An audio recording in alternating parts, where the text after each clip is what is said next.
Jean-Baptiste Lemoyne, secrétaire d'État chargé du tourisme, des Français de l'étranger et de la francophonie est mon invité. Bonjour Monsieur le Ministre, merci d'être avec nous. On va parler dans quelques secondes de cette semaine de la langue française et de la francophonie. Évidemment, TV5 Monde, la chaîne de la francophonie, en est partenaire. D'abord, quand même, un mot de la crise sanitaire. Suspension jusqu'à demain des vaccinations pour l'AstraZeneca après l'Allemagne qui a fait de même. Est-ce que ça va ralentir la situation, l'espérance de sortie de crise que tous avaient et peut-être éviter le risque d'un reconfinement de l'Île-de-France? Écoutez, c'est un arrêt temporaire afin d'avoir un certain nombre d'éléments d'ici demain. Mais ce qui est sûr, c'est qu'il y a une stratégie vaccinale. Et moi, je vois d'ailleurs dans mon territoire de Lyon combien elle monte en puissance. Nous avons ouvert des centres secondaires. Dans les EHPAD, j'ai pu le constater de mes yeux, à Chérois par exemple, tous les aînés ont été vaccinés ou presque. Il y a eu beaucoup sont portés volontaires. Donc c'est grâce à cette vaccination qu'on va pouvoir, je pense, naturellement s'en sortir, retrouver la vie d'avant.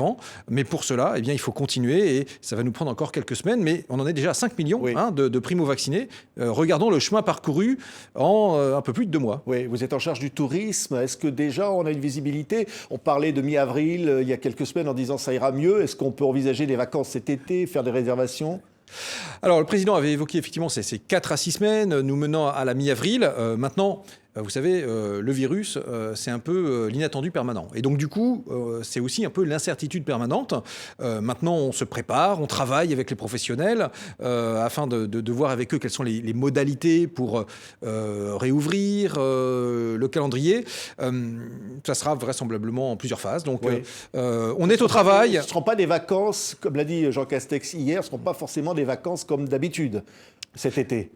Alors, je pense qu'on a une chance, c'est que par rapport à l'été dernier, qui avait été des vacances finalement presque comme les autres, la vaccination aura monté en puissance. Donc, j'ai bon espoir que cela nous permette de reprendre petit à petit cette vie qui nous manque, mais ça demande encore de la prudence pour tout le monde, de la vigilance, parce que regardez, en Île-de-France, en Hauts-de-France, on est encore à lutter contre ce virus, cette épidémie. Donc ce sont les efforts d'aujourd'hui qui nous rendront les vacances auxquelles on avait l'habitude demain. Donc c'est pour ça que j'insiste aujourd'hui sur les efforts à faire, parce que finalement ces vacances, on va les conquérir, c'est un peu ça. Oui, et les professionnels du tourisme internationaux d'ailleurs, les compagnies aériennes, les agences de voyage, peuvent reprendre espoir d'une certaine façon. Est-ce qu'il y a une perspective qui leur est donnée ?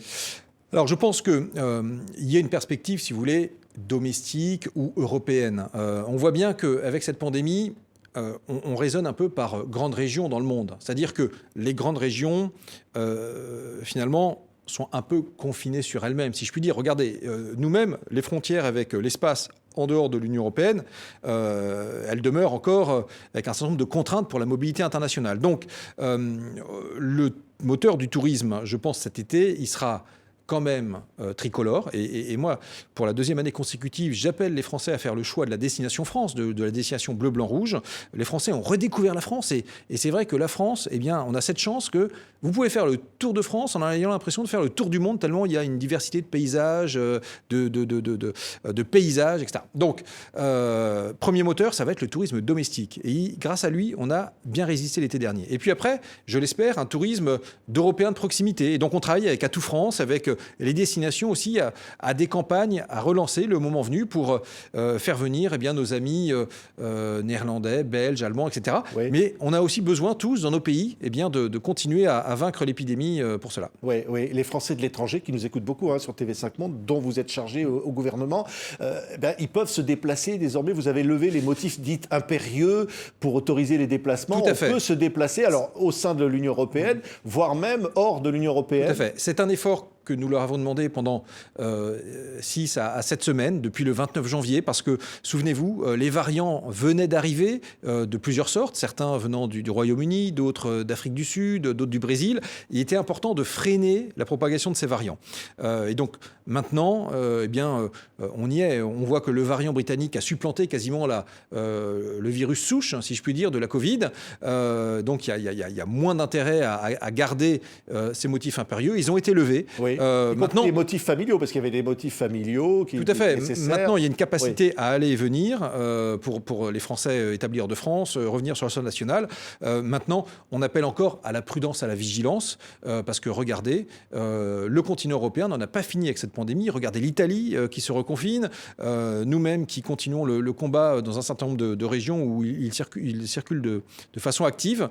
Donc, prudence et vigilance restent de mise, même si naturellement c'est un grand soulagement pour tous les Français établis hors de France de savoir qu'ils peuvent à tout moment rentrer, et notamment pour des raisons familiales ou professionnelles. Oui, un tout petit mot, parce qu'il y a eu une dépêche AFP là-dessus, sur ces Français de l'étranger qui voient leur compte bancaire suspendu, alors quand ils sont au Liban, quand ils sont dans certaines régions du monde, par des banques qui leur disent, ben voilà, votre compte va être clôturé, vous avez 2 mois pour retirer vos fonds. Est-ce que le gouvernement peut empêcher ça ? Ouais.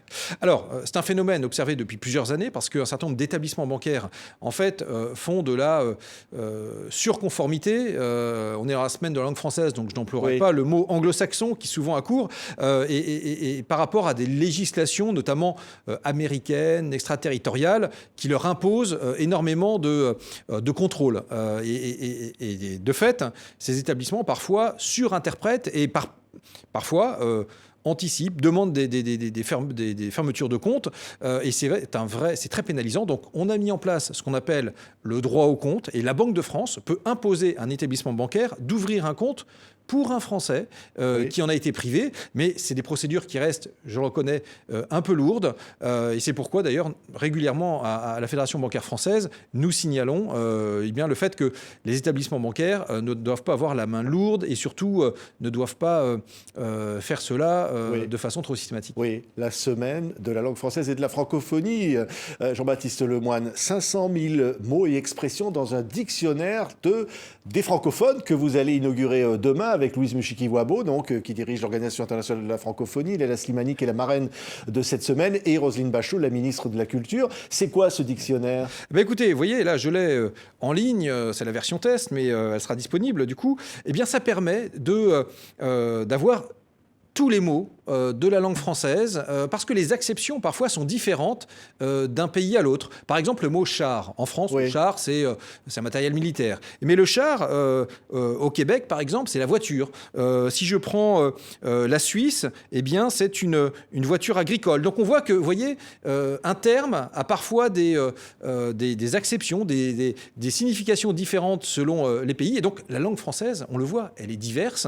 Et je trouve qu'il y a un très beau mot de Tahar Benjeloun qui dit la francophonie, finalement, c'est cette maison où il y a plus de locataires que de propriétaires. Eh bien oui, c'est vrai que la langue française, elle est utilisée, usitée, prise à son compte par tous les peuples du monde entier qui l'utilisent. Et ça donne ces différences. Et donc c'est ce que le président de la République a voulu, montrer que cette langue, elle unit, elle fédère des peuples très différents. Et c'est fantastique parce que grâce à la langue française, vous pouvez travailler, étudier, voyager, aimer sur tous les continents en français. Et donc, je trouve que c'est un très beau message. Avec des accents différents. Exactement. Qu'on retrouve d'ailleurs dans ce dictionnaire. Un bol d'air, c'est le thème cette année de cette semaine. On a bien besoin d'un bol d'air avec ce Covid, avec tout ça. Mais au-delà, la langue française se porte mieux, malgré ce qu'on dit, la montée, évidemment, il y a le multilinguisme, mais malgré ce qu'on dit de la montée de l'anglais. Alors, je dirais que la réalité, elle est différenciée. D'un côté, il y a une forte dynamique démographique de la francophonie parce que, quelque part, son centre maintenant, il est, comme aime le dire le président de la République, quelque part du côté du bassin du Congo.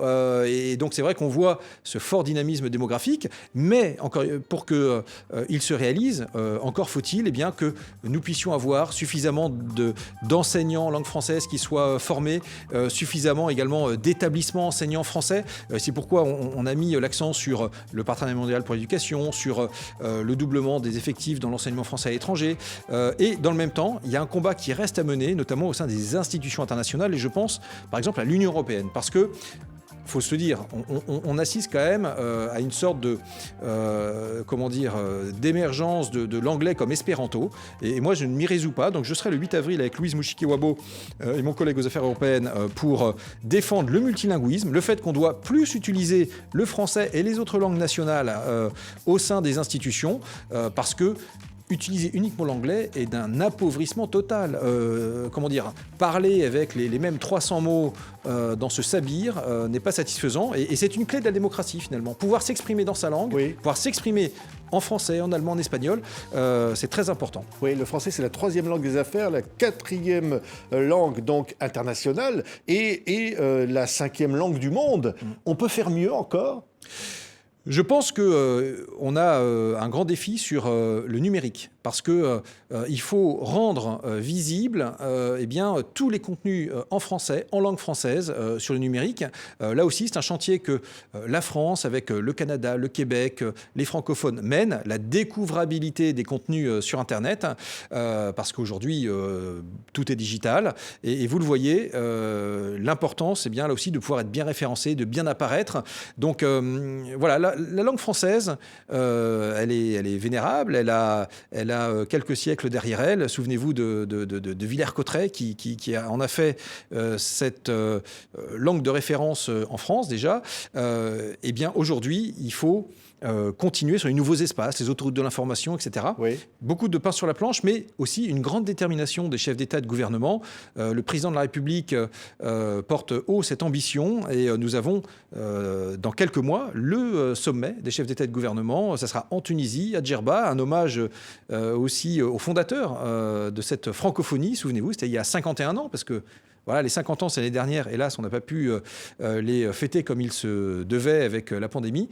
Mais c'est un héritage qui, je crois, nous impose beaucoup de devoirs. Et avec Jean-Yves Le Drian, avec le président de la République, on veille à cela. Oui. Oui, et au-delà de ça, on parlait tout à l'heure des déplacements, de géographie. Le Covid n'a pas cassé cette union de cette grande famille francophone, quand même ?